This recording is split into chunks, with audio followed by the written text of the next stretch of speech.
Cuando contemplamos con espanto y dolor cómo se juega con el ejercicio de la razón direccionada para alejarnos de la justicia, construyendo como verdad lo que son edificaciones de mentiras, engaños, falsedades y abusos. Las garantías ciudadanas y las seguridades jurídicas, obviamente, en esta forma, se desvanecen como castillos de arena.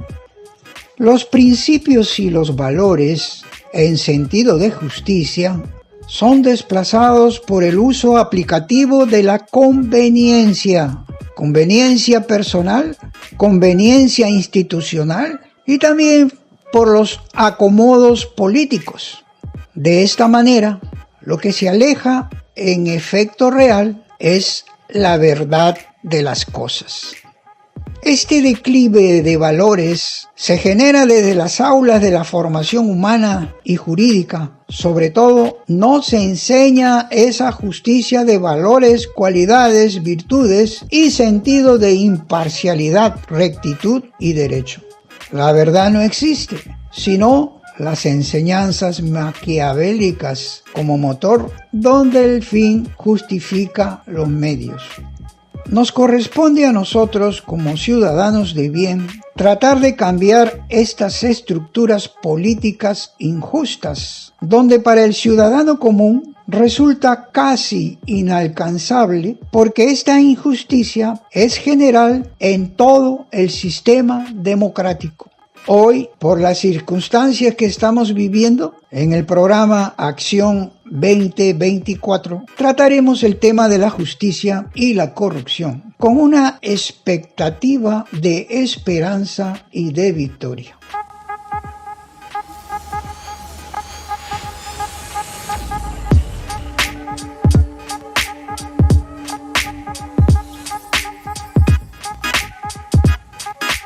Buenas tardes con todos los que nos siguen en Acción 2024.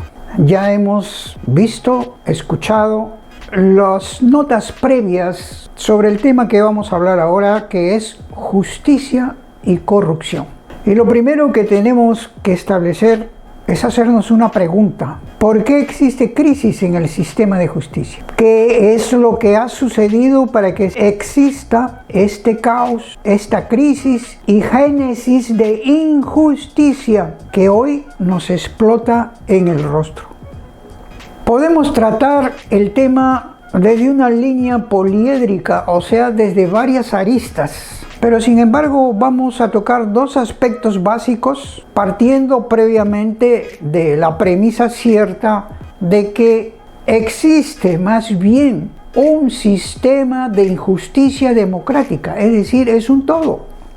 Y esto repercute en el espacio de la justicia misma, en el espacio de la administración de justicia, en el espacio del sistema de justicia. Por eso, si no tomamos en cuenta qué cosa es el marco máximo que comprende la injusticia dentro de un sistema de la democracia, no vamos a poder entender ni podemos llegar a encontrar una solución a esta crisis de valores, de principios morales y sobre todo de ambiciones y codicias entre magistrados, fiscales y aquellos operadores de la propia justicia. Por eso es que nosotros vamos a conceptualizar el tema de manera nuclear, o sea, dos aspectos. ¿Y con qué autoridad lo hacemos? Sí, tenemos autoridad para decirlo. 51 años de abogado, 3 años de magistrado, 1 de vocal. Cuando éramos magistrados suplentes, que hoy llaman numerarios, y estábamos en el campo de lo social, lo laboral, lo empresarial, que justamente da una visión más integral sobre las cosas jurídicas. ¿Por qué? Porque todo está basado bajo un eje central que es la Constitución. De tal manera que quien no conoce la Constitución en algunas especialidades del derecho no puede tener una eficacia de la palabra, no puede dar pautas adecuadas de manera integral para poder encontrar respuestas a problemas que se presenten. Y lo primero que tenemos que decir a través de nuestra experiencia que hemos tenido en el ejercicio del derecho y de la justicia es de que existe una formación inadecuada, desintegrada del desarrollo humano jurídico, venida inclusive desde las propias aulas, en las enseñanzas que se dan para los grados o títulos de maestría, posgrado y tantos diplomas y conocimientos que se reparten a diestras y siniestras. Desde ahí parte el declive del caos. ¿Por qué? Porque nosotros consideramos que no se enseña cosas tan elementales como es el significado de justicia, de rectitud, de imparcialidad, de decisiones justas y sobre todo de la integridad de la persona. Ya anteriormente habíamos hablado que el problema empieza en el interior del hombre. La corrupción empieza en el corazón del hombre. Su intencionalidad se manifiesta. Eso ya lo hemos visto. Y eso es lo que nos enseña, no viene en las aulas. En las aulas viene más bien un sentido maquiavélico. El fin justifica los medios. El éxito lo logras de todas maneras. Tienes que conseguir y optar como sea. Los resultados. Trabaja por resultados. Sí, pero no les dice bajo qué perspectiva. ¿De bien o de mal? ¿Perspectiva destructiva o edificante? Eso es lo que existe, una formación muy mala en las aulas, tanto en la formación humana como en la formación jurídica. Y eso tiene también otra explicación. ¿Quiénes son los que enseñan? ¿De dónde proceden también? ¿Qué perspectiva tienen? Manejan pura racionalidad. Muchos dicen los abogados no llegan al cielo. Eso es falso. Un gran abogado aquí fue San Agustín y tenía su vida un sinsentido. El derecho, el conocimiento, la justicia era desde una perspectiva pura de la razón y faltaba otros aspectos, la voluntad, por ejemplo, la integridad del ser. Todo eso lo fue aprendiendo poco a poco y cuando lo aprendió se dio cuenta que existía una injusticia maximalizada. Lógicamente era en todas las esferas y tenía que ver todo en lo político y lo jurídico, lo social y lo jurídico, lo económico y lo jurídico. Y eso es cuando no se tiene valores, cuando no se tiene las cualidades como la tenía San Agustín. Entonces ese es un patrón a seguir. ¿Por qué? Porque parte del bien, hacer el bien, obrar en el bien, accionar en el bien, construir en el bien, edificar en el bien. Y eso significaba tener valores y cualidades como la acogida a lo demás que enseñaba San Agustín, la preocupación por el bien común, la coherencia como personas libres y responsables. El libertinaje aquí ha sacudido una razón adecuada, una razón correcta, una razón en el bien, una perspectiva poliédrica. Entonces, eso es lo que nos enseña San Agustín con la esperanza en el futuro y todo parte de la interioridad. ¿Cuál era la meta principal? La búsqueda de la verdad y el compromiso con los más necesitados. Eso no se da desde las aulas. Desde las aulas solamente se da en el sentido económico. El materialismo es la razón y el materialismo. Buscar enriquecerse. ¿Y qué forma? ¿Qué forma? Codiciosos, ambiciosos de poder, ambiciosos de cargo. Y la justicia queda abandonada. El bien queda abandonada. Los más vulnerables quedan abandonados. Porque es el egoísmo, es la satisfacción propia que los lleva a conducirse en una construcción de las estructuras sociales desde esa perspectiva y no desde una perspectiva correcta. El otro ámbito para que nosotros vivamos casi el 80% en estado de injusticia dentro del sistema democrático viene a ser la implementación de las ideologías, producto de la afluencia de un vacío existencial en el hombre. Eso es lo que permite que se desvíe el sentido del cultivo de justicia. ¿Y cuál es ese vacío existencial? Pues no tiene sentido su vida que da. ¿Qué pueden proponer aquellos que se refugian precisamente en antivalores, en avasallar, en arrasar al enemigo o al opositor o llegar como sea, sin importar los efectos y consecuencias de sus actos insanos. Eso es lo que ha permitido que ya se aleje la injusticia y que se acentuó en la preparación a magistrados, jueces y fiscales, producto de esta, yo diría hasta germen ideológico que caló en la mente de aquellos que permitieron e hicieron participar a magistrados fiscales en ideologías de género, en ideologías como paridades, las cuotas paridades que hasta ahora sigue sonando, en aspectos que tienen que ver con nuevos derechos y incluían abortos, incluían eutanasia, destruían la familia, atentaban contra el matrimonio convencional. Todo eso fue una preparación que se hizo financiado por las ONGs nacionales e internacionales. Y aquí las nacionales, que son los satélites de IDL, aquella que ha creado todo este desastre terrible y horrible dentro del sistema de justicia. Por no decir que en otra oportunidad lo vamos a hablar, el sistema de antijusticia en toda la democracia. Entonces, cuando se va sentando así un nuevo desarrollo temático mental y racional como práctica de alejamiento del bien, la conducta, las opiniones, las acciones ya no son correctas, lógicamente porque se están alimentando de un solo pensamiento que le está llegando a la fuerza, imponiéndole, y sobre todo condicionado a un conocimiento de ese tema, de ese tópico, de esa materia, de esa especialidad, que lo ayuda a tener mayores posibilidades para ingresar al magisterio.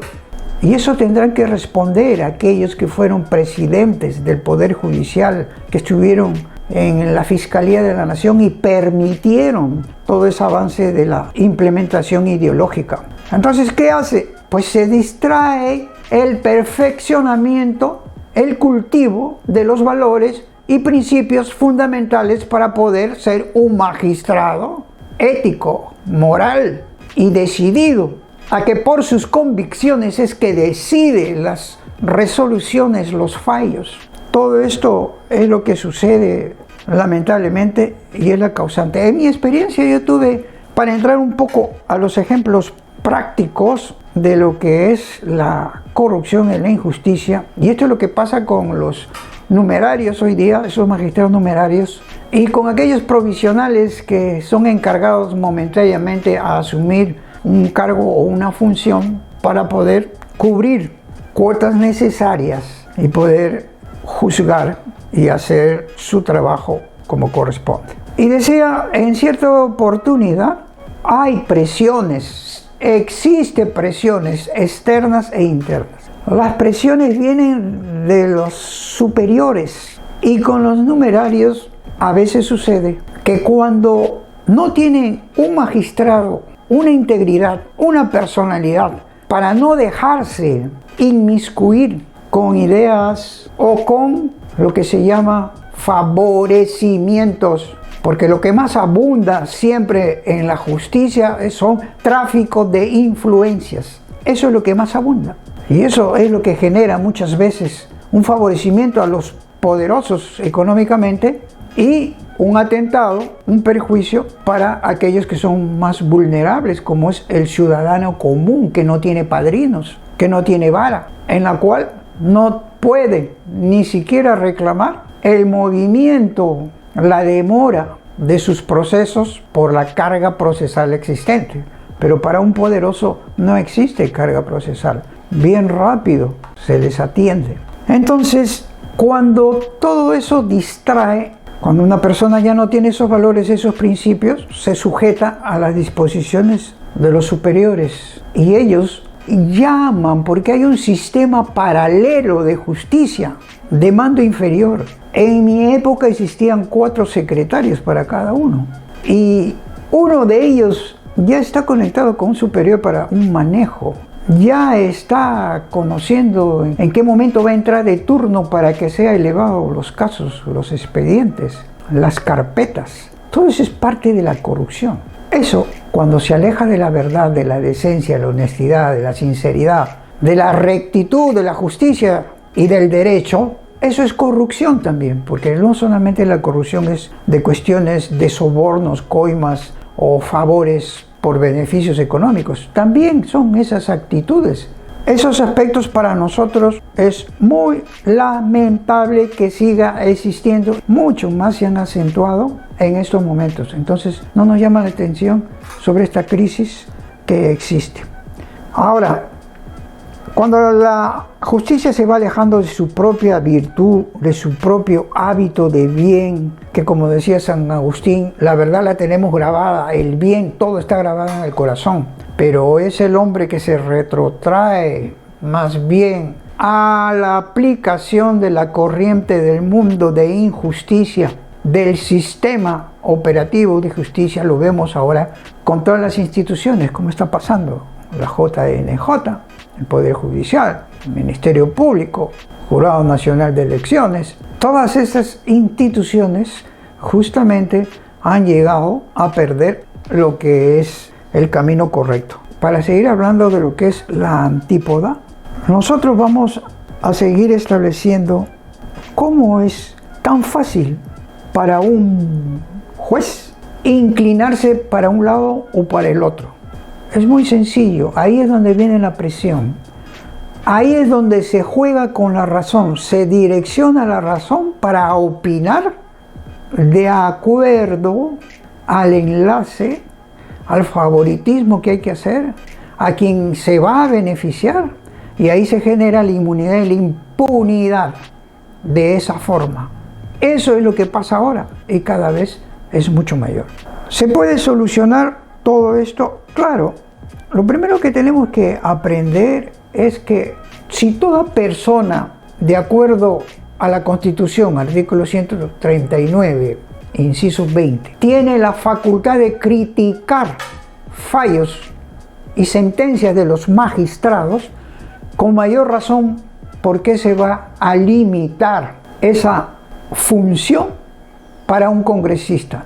El Congreso tiene todas las facultades para llamar a un juez o a una sala completa para decir el porqué de su inclinación, de su opinión jurídica, argumentativa, de este lado cuando existen pruebas suficientes. Eso es lo que ha pasado últimamente y eso es lo que estamos viendo. Antes que nos gane el tiempo, ¿hay solución o no hay solución de esto? Sí hay solución. ¿Cómo? Un golpe de timón. La escuela de la magistratura es muy buena, hay que perfeccionarla, donde no basta el conocimiento no es sabiduría, la sabiduría es una integridad que tiene el hombre para poder desde lo alto recibir un conocimiento integrado, armónico, donde la inteligencia amplia juega mucho para poder tener un discernimiento y tomar una decisión mucho más correcta. Entonces todo eso tiene mediante una formación integral el principio del bien. Entonces ya estamos hablando del hombre. Pero si vamos a hablar institucionalmente, se corrige con una buena escuela de la magistratura. Y por otro lado, direccionar la razón. Podemos hablar muchas cosas, cómo se direcciona desde que entra un expediente, a dónde lo quieren mandar, quién es el que es de estas opiniones, quiénes son de otras opiniones, y se juega mucho con los amparos, eso es lo que pasa. Pero nosotros también ya podemos ir entendiendo de que son los medios de prensa que contribuyen a toda esta situación caótica de crisis, de antivalores, de falta de principios.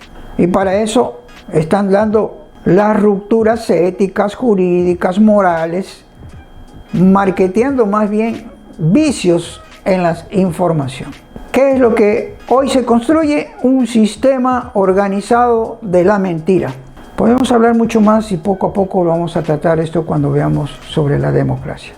Hasta aquí nomás llegamos, el tiempo siempre nos gana y será hasta la próxima.